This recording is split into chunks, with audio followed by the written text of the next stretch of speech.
और मैं पलूस की तरह कहना है, मैं सब कुछ कर सकता है, मैं सब कुछ कर सकता है अपने खुदा के द्वारा, अपने प्रभु के द्वारा जिन्हें मैंने सामर्थ दी है, जो मैंने जोर दिता है, जो मैंने बल दिता है, जो मेरी पाल है, जो मेरा सब कुछ है और जिन्हें मैंने राज करने के लिए पैदा किया है।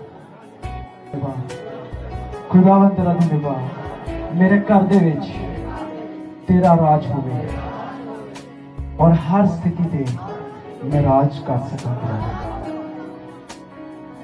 प्रभु जी तू आख्या है मैं तेन सिर बनाया है, तेन पूछ नहीं। मैं दावा करता है, मैं डिक्लेयर करता है कि मैं पूछ नहीं है, मैं सिर हाँ, मैं सिर हाँ, मैं श्रोमणी की तरह रहांगा, मैं उच्चा बन के रहांगा, मैं जेतू बन के रहांगा। हर महीने दे, हर हफ्ते दे मेरी जित होगी, क्योंकि तू जो मेरा परमेश्वर है। यीशु मसीह के नाम से आमीन।